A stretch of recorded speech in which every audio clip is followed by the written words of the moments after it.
എറണാകുളം ജില്ലയിലെ LDF സ്ഥാനാർത്ഥികളുടെ തെരഞ്ഞെടുപ്പ് പ്രചാരണത്തിന് ആവേശം പകരാൻ SFI പ്രവർത്തകരുടെ നേതൃത്വത്തിൽ കൂട്ടായ്മ സംഘടിപ്പിച്ചു. മറന്നിട്ടില്ല സഖാവേ എന്ന പേരിൽ മഹാരാജാസ് കോളേജിലായിരുന്നു കൂട്ടായ്മ.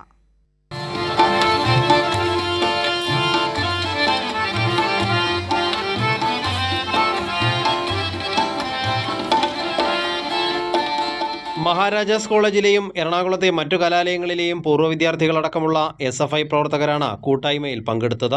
മഹാരാജാസ് കോളേജ് ഓഡിറ്റോറിയത്തിന് മുന്നിലെ വേദിയും സദസ്സും ഊഷ്മളമായ സൗഹൃദത്തിന്റെ രംഗം കൂടിയായി. കഴിഞ്ഞ 6 വർഷമായി ഓരോ 2 വർഷം കൂടുമ്പോഴും കൂട്ടായ്മ സംഘടിപ്പിക്കാറുണ്ടെന്ന് ജനറൽ കൺവീനർ ജോബി തോമസ് പറഞ്ഞു. ഇത് മറന്നിട്ടില്ല സഖാവേ എന്ന് പറയുന്ന SFIയുടെ എറണാകുളം പ്രദേശത്തുള്ള സഖാക്കളുടെ കൂട്ടായ്മ കഴിഞ്ഞ 6 വർഷമായി ഈ 2 വർഷത്തിൽ വെച്ച് ഞങ്ങളിവിടെ കൂടുന്നുണ്ട്. ഇത് പ്രത്യേകിച്ച് ഈ തെരഞ്ഞെടുപ്പിൻ്റെ കാലഘട്ടത്തിൽ SFIയുമായി ബന്ധപ്പെട്ട് പ്രവർത്തിച്ച സഖാക്കളുടെ ഒരു സപ്പോർട്ടിനായി ഇന്ന് മഹാരാജാസിൽ വെച്ച് വീണ്ടും ഈ കൂട്ടായ്മ കൂടി.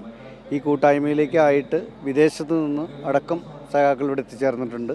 മറന്നിട്ടില്ല സഖാവെ 3.0 വേദിയിലേക്ക് വൈപ്പിൻ മണ്ഡലത്തിലെ സ്ഥാനാർത്ഥിയായ MB ഷൈനി എത്തിയത് കൂടുതൽ ആവേശമായി. ഇവിടെ മറന്നിട്ടില്ല സഖാവെ എന്ന നിലയിൽ മഹാരാജാസിൻ്റെ ഒരു കൂട്ടായ്മ നടക്കുകയാണ്.